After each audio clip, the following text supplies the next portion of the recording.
What's up guys, Coop here, and today we're going to be talking about 7.3.5, the Horde Epilogue Cinematic.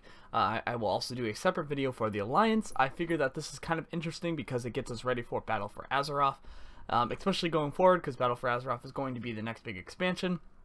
It's important to see where it's taking us, and this video actually has some rather interesting themes, so I'm just going to give you guys kind of my reaction to this video.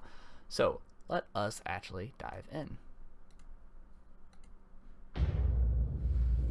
War Chief, if I may offer a few words. Bane looking good as ever. It is with both pain and pride that we gather here today. Pain, for many brave heroes of the Horde fell against a terrible foe. Rip Vol'jin.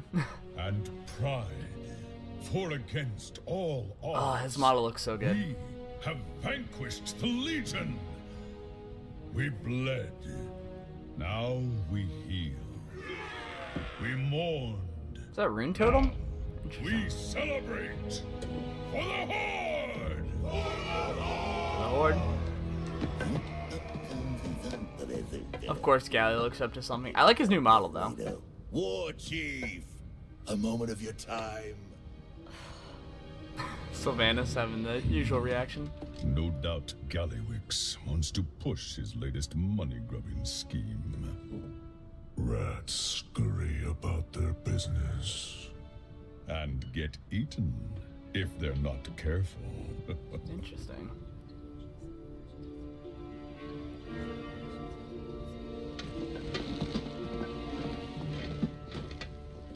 Okay. So something's going on here. What is the rat up to? He does keep sending more goblins to Silithus. Nothing good has ever come out of Silithus. Amen to that.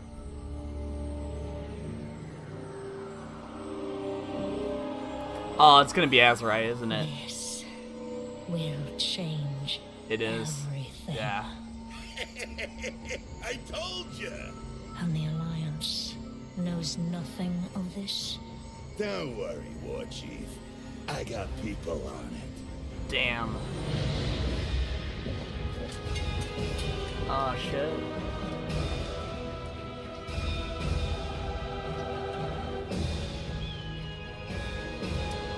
SI7. Alright. So, not much really to explore from this like 2-minute video, but there is a few things we can actually explore. So we have a bunch of the notable leaders here. We have you have the let's see, the Blood Elf leader, you have Sarathing. I forget his name. I'm really bad with Horde characters, like I really don't know many off the top of my head. I know this is I think this is Rune Totem. Rune Totem doesn't have really a specific model, he just kinda has like those shoulders, so I think that's Rune Totem. You have Gallywix with his awesome model, Bane with his new awesome model. I find it interesting that Bane is doing a lot of the talking. You know, especially with a War Chief sort of being the head person in charge of the Horde, Bane's kind of doing like a lot of the talking in this, and it makes me really curious what is going on with him and his sort of story. And then obviously you have Sarathing. You know, you have her just sitting there giving him permission to speak. I do like how Sarathing and sort of Bane are like buddy-buddy, similar to how Thrall was with his father. It's very interesting, to say the least, with what is going on. But I find that very interesting, that it's less of Sylvanas really talking and more of like Bane and his new model talking. And Sarathing. Most of the other people don't do anything. Nephanos looks dope. I love his new model. They really have been throwing him in a lot lately, which is concerning because that means that he's going to have some bigger roles to play. He was huge in some of the parts in Legion as well, especially with battling against the Alliance and things. And even then, he still survived. So I'm assuming that he's going to have a bigger part of the story, especially because he had the whole sort of short story that they posted on the website. So it's very interesting seeing that so far. So very curious to see where that's going to go. Savannah's looking, you know, kind of morbid. She kind of looks like she's displeased with everybody there. That's rather interesting.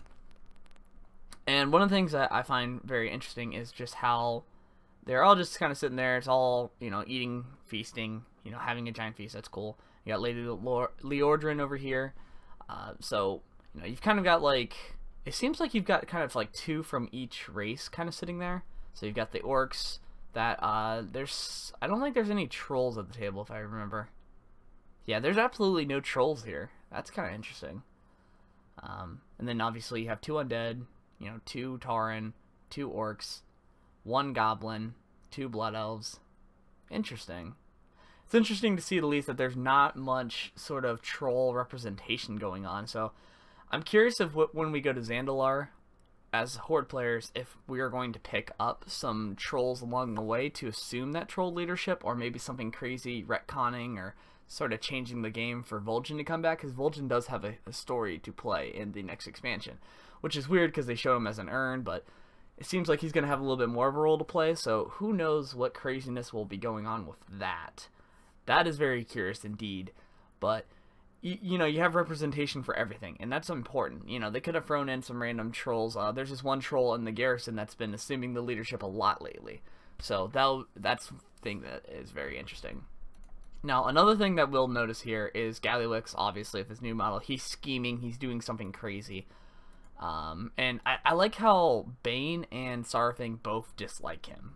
You know, because if you actually think about the goblins are not actually really for the whole Horde thing. They're kind of like an offshoot.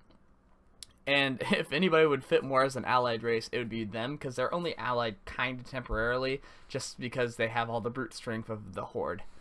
And the only reason that they're really, honestly, in the Horde is because they are running away from the lands, and their lands kind of went amok with Kazan and everything, and the Trade Prince just kind of went with them.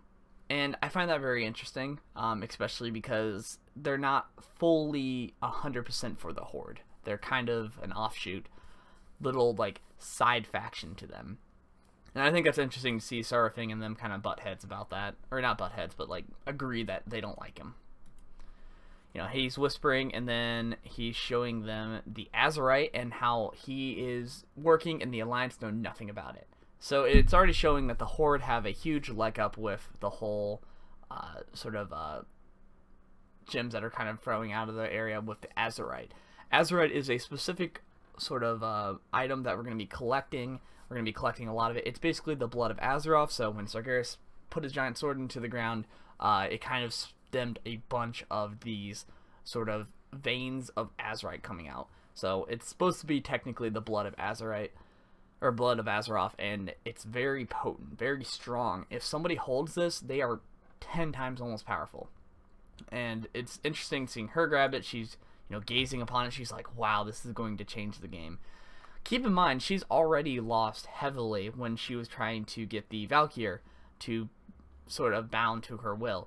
In all of Storm Peaks and a lot of the other different regions, she was trying, or not Storm Peaks, but sort of in High Mountain and, what is the zone called?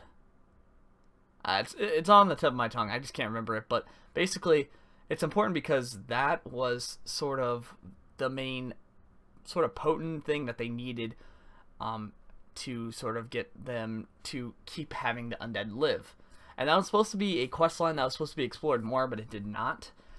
So with her having that heavy loss of her not getting the sort of Valkyr, like, person in charge, like, I don't want to say god, but like Valkyr, like, creator, pretty much, it's interesting because now she needs a win. She needs a win against the Alliance because they're still hurting from Warlords, and they're still hurting from, what was it, Miss Pandaria. Because you got to figure, a lot of the orcs kind of got wiped out from that. And a lot of other themes along the way have continuously hurt the Horde. You know, the Troll faction and the Zandalar stuff. Some actual Darkspear trolls did jump ship and go with the Zandalar and things. So when you have all those things, the Horde actually is not as big as they're supposed to be. The Alliance is actually way bigger. Now, what's interesting about this is where it's going to be kind of going storyline-wise, especially if we're getting this Azeroth. They have a huge leg up. Like, they have already been mining this stuff for quite some time. By the time the Alliance finds out, they have already gotten a crap ton of it. And that's why the cutscene ends with a sort of SI-7. This is gear that's specific to the SI-7. And you see them kind of just scoping the area. So we'll explore this more when we start looking at the Alliance cinematic, but I thought this was very interesting, especially going forward. So we'll see where this goes, but it seems like this is going a interesting route, and the Horde right now is winning this battle that hasn't even begun yet. So anyways, I thank you guys for watching, and I will see you guys next time.